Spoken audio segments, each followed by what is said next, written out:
They didn't just yell at me. They threatened me, humiliated me in front of kids, and thought they could walk away like nothing happened.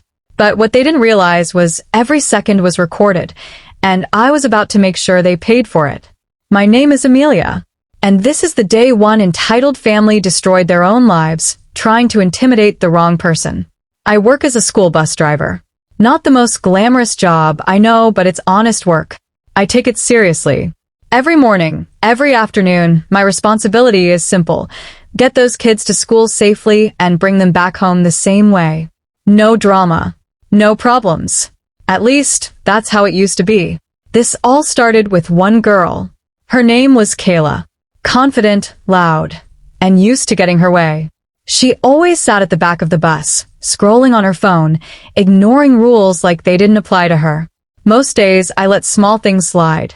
But that day, she crossed the line.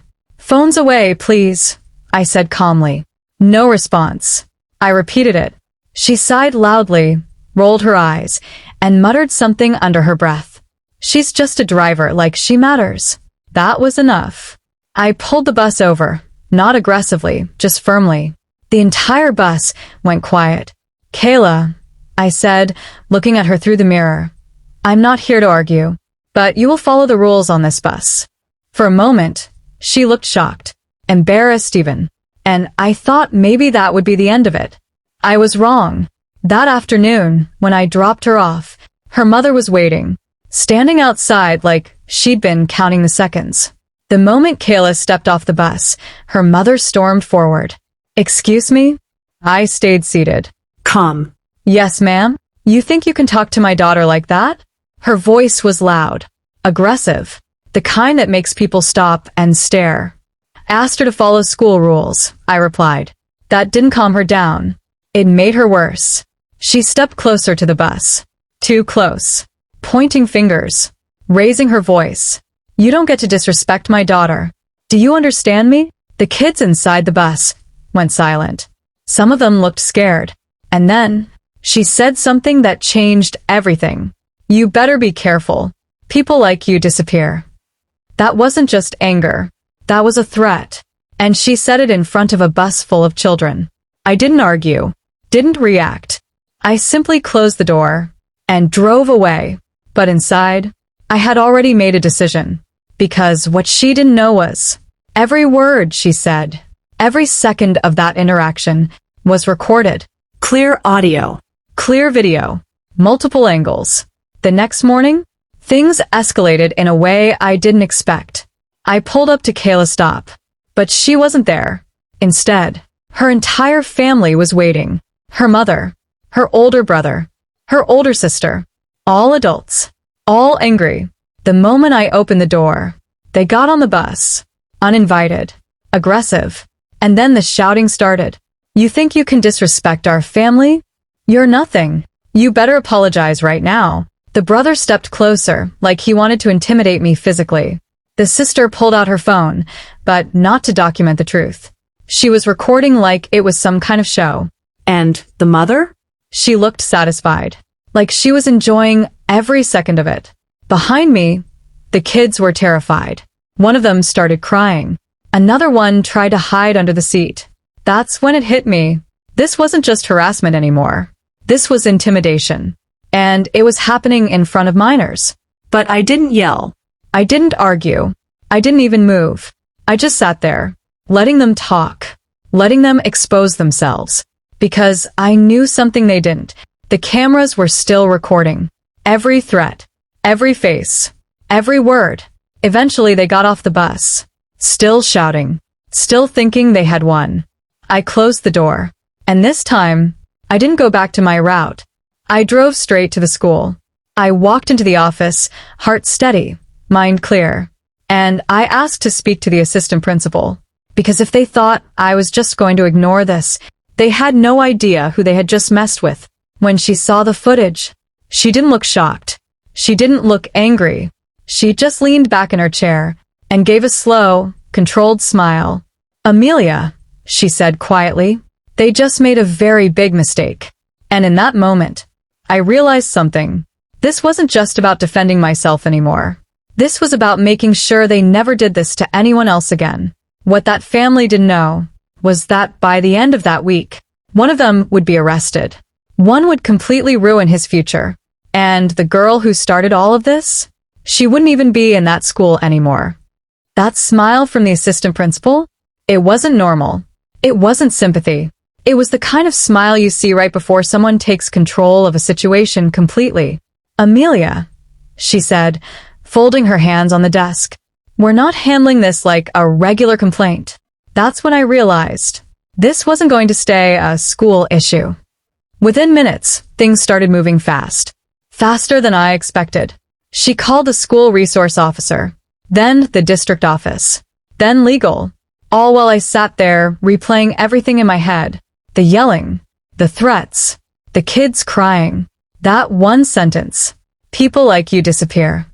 "Do you understand what they just did?" she asked me. I nodded slowly. "Threats," I said. "Worse," she replied. "They threatened you in front of minors, boarded a school bus without permission, and caused panic." She paused. "And we have it all on video." That's when it hit me. This wasn't just wrong. It was illegal. By the end of that hour, the footage had already been secured. Multiple copies. Different angles. Clear audio. There was no he said, she said. There was only truth. And it was loud. The school officer came in next. Watched everything. Didn't interrupt once. When it ended, he exhaled slowly. "Yeah, this is bad," he said. Then he looked at me. "Are you willing to press charges?" That question stayed in the air for a moment. Because pressing charges? That changes everything. It means no going back. No settling it quietly. No pretending it didn't happen. I thought about the kids. The fear on their faces. The way that little boy had tried to hide. And I answered without hesitation. Yes. That's when the real process started. By the afternoon, statements were being collected. Kids. Witnesses. Even teachers who had heard about it. Parents started calling in too, angry, concerned, demanding answers. The story was spreading faster than anyone expected. But here's the part that family didn't see coming. The system was already building a case against them. First move, immediate action. Kayla was removed from my bus route. Not as a favor to me, but as a precaution. "She's no longer allowed near you," the assistant principal said. Second move, her entire family was banned from school property. Effective immediately. No warnings. No second chances. And the third move, that's when things got serious. The district's legal team stepped in. Not just to review the case, but to prepare it. Because of one detail. One very important detail. The brother. When they ran his name through the system, something came up. Something none of us expected. He was already on probation. 6 months into it. For a previous offense. Which meant, the moment he stepped onto that bus, the moment he started threatening me, the moment it was all caught on camera, he didn't just make a mistake. He violated probation. And that guaranteed consequences. Serious ones. When the officer told me that, I felt something shift. Not fear. Not anger. Just clarity. They really didn't think this through, I said quietly. The officer shook his head. People like that never do. Meanwhile, that family, they were still acting like nothing would happen. They called the school, demanded meetings, tried to twist the story, claimed I had provoked them, that I had disrespected their daughter. But none of that mattered, because evidence doesn't lie. 2 days later, they got their answer. Police showed up at their house. Not loud, not dramatic, just official. Calm. Final. The mother was arrested first. Charges? Harassment. Criminal threats. Trespassing on school property. Endangering minors. The brother? He wasn't arrested right away. But he was notified. Summoned. Required to appear in court. And that's when everything started falling apart for them. Because now, this wasn't about ego anymore. This was about consequences. Real ones. I didn't go to their house. Didn't confront them. Didn't say a word. I didn't need to. Because everything they had done, every insult, every threat, every moment of arrogance, was now working against them. A week later, the court date was set, and something told me this wasn't going to end the way they expected. They thought the worst was over after the arrest. They thought maybe a warning, a fine, and everything would go back to normal. But what they didn't know was, the judge assigned to their case had zero tolerance for cases involving threats against workers and children. And the brother? He was about to make the biggest mistake of his life, because when his court day came, he didn't show up. By the time the court date arrived, everyone thought they knew how this would end. A few charges, maybe a fine, maybe a short sentence, and then life would move on. But they were wrong, very wrong. The courtroom felt colder than I expected. Quiet, controlled, the kind of silence that makes every sound feel heavier. I sat near the front, hands folded, trying to stay calm. Across the room, Kayla's mother sat with her lawyer. No attitude this time. No shouting. No confidence. Just tension. But one chair was empty. Her brother's. At first, I thought he was late. Then 5 minutes passed. 10. 15. The judge looked up, annoyed. "Where is he?" he asked sharply. His lawyer stood up, clearly nervous. "Your Honor, we believe he may be." "May be," the judge cut him off. He was ordered to appear. That's when the room shifted, because everyone understood what that meant. He didn't forget. He didn't get delayed. He chose not to come. The judge didn't hesitate. "Bench warrant," he said immediately. "Effective now." And just like that, one bad decision turned into a disaster. I saw Kayla's mother's face change. Panic. Real panic. Because she knew, if he had just shown up, things might have gone differently. But now? There was no control left. Her hearing started first. The lawyer tried to soften everything. It was a misunderstanding. Emotions were high. No real harm was intended. But then, the evidence came in. They didn't even need to show all of it. Just enough. Her voice. Loud. Clear. Threatening. "You better be careful, people like you disappear." The courtroom went silent. The judge leaned back slightly, studying her, not with anger, but with something worse. Disappointment. "You threatened a worker," he said slowly, "in front of children." He paused. "Do you understand how serious that is?" She didn't answer. She couldn't. Then came the statements. Parents, students, even written reports describing the fear on that bus. One line stuck with me. "I thought something bad was going to happen to our driver." That was it. That was all the judge needed. When he gave the sentence, no one expected it. 30 days. The room froze. Her lawyer blinked, like he misheard. 30 days in custody, the judge repeated, for criminal threats, harassment, and trespassing. Kayla's mother broke down immediately. Crying. Begging. Trying to speak. But it was over. And honestly, that still wasn't the biggest moment of the day. Because the next morning, they found her brother. At home. Hiding. Which made everything worse. When he was brought into court, there was no confidence left. No attitude. No aggression. Just fear. The judge didn't even hide his frustration. "You missed your court date," he said, while on probation. That alone was bad. But combined with everything else, it was over. The charges were read again. The same ones. Plus violation of probation. Plus failure to appear. His lawyer tried. He really did. But there was nothing to work with. Because the evidence didn't just show involvement. It showed aggression. Threats. Intimidation. And now? Disrespect to the court itself. The judge made his decision quickly. 1 year. No hesitation. No softness. 1 year in custody. Kayla's sister started crying. Loudly. Their mother wasn't even there to see it. And Kayla? She didn't say a word.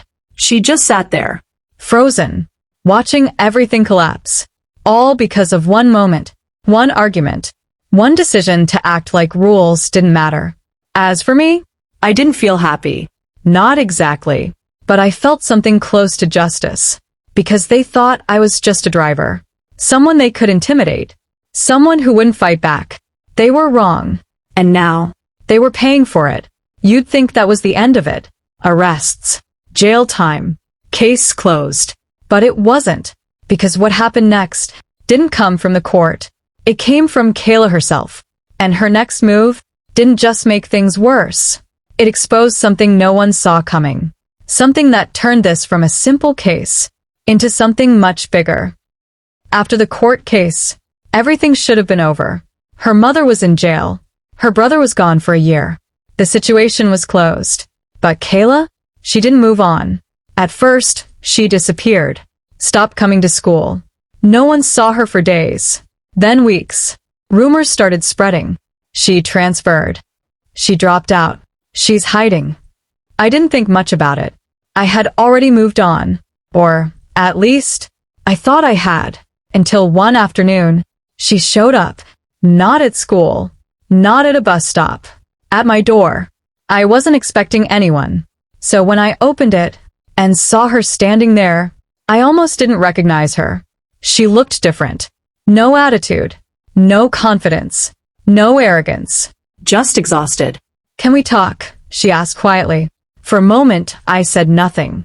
Because this was the same girl who sat on my bus, looked at me like I was nothing, and started everything. And now she was here.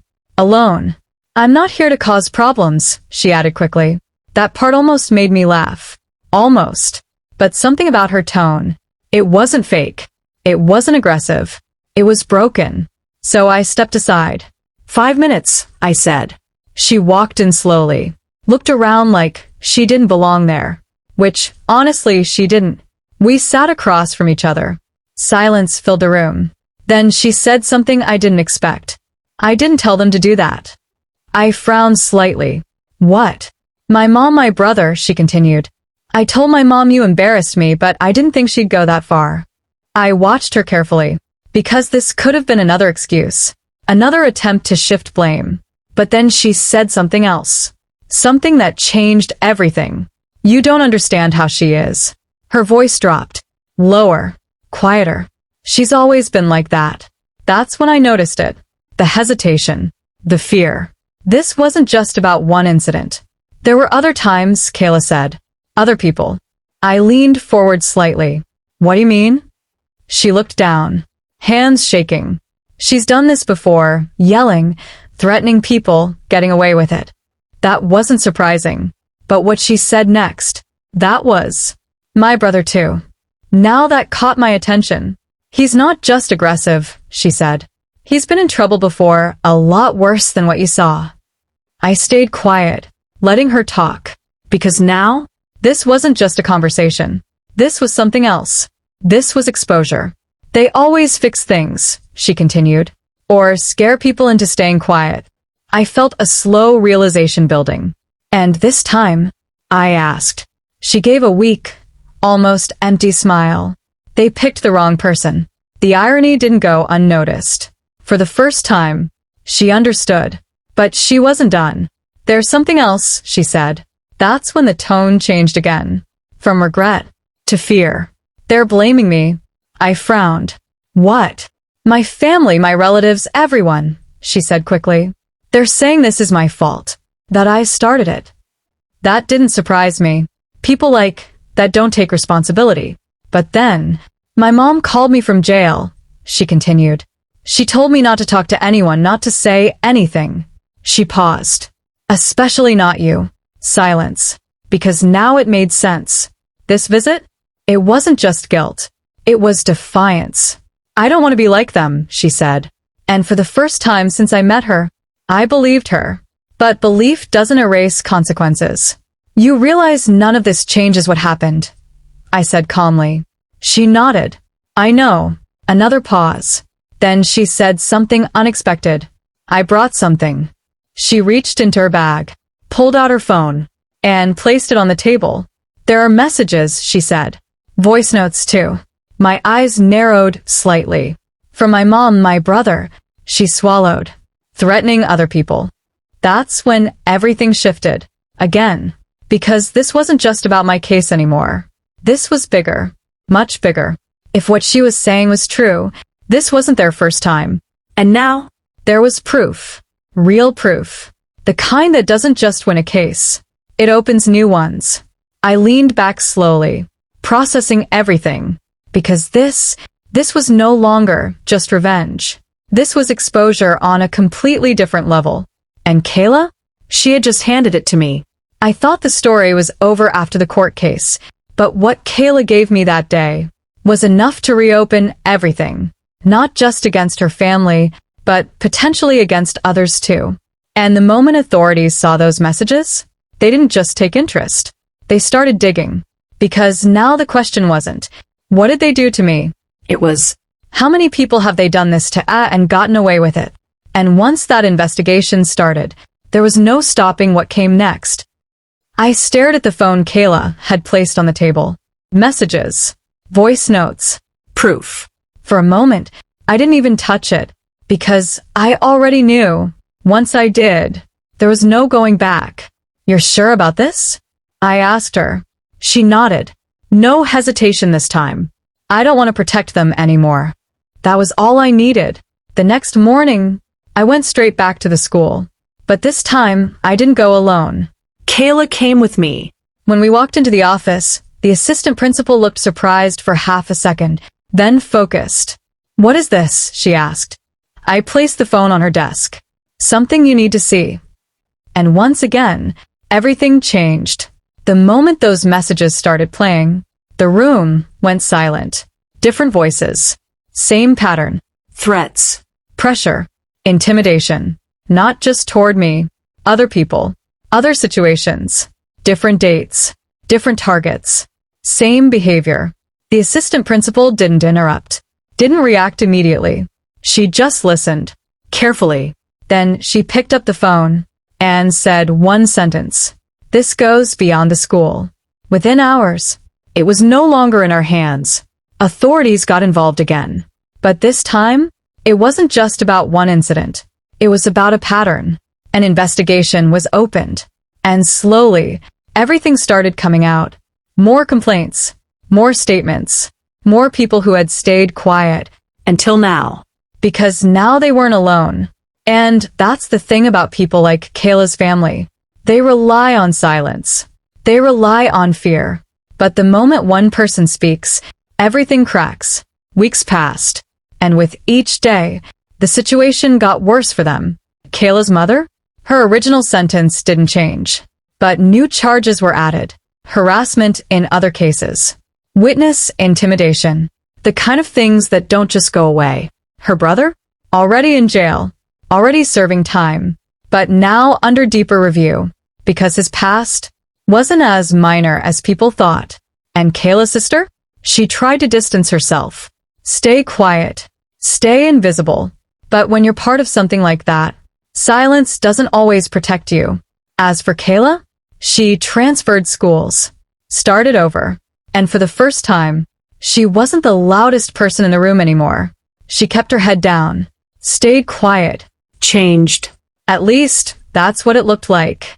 One afternoon, before she left for good, she came to see me one last time. Not at my house. Not anywhere personal. At the school. I just wanted to say, she paused, searching for words, I'm sorry. For everything. I looked at her for a moment. Because apologies don't erase actions. But they do show something. Growth. I hope you mean that, I said. I do, she replied. And for once, there was no attitude behind it. Just honesty. She turned to leave, then stopped. They really thought you wouldn't do anything, she said quietly. I almost smiled. They thought wrong. And that was it. She walked away. And this time, she didn't look back. As for me, I went back to my job. Same route. Same responsibility. But something was different.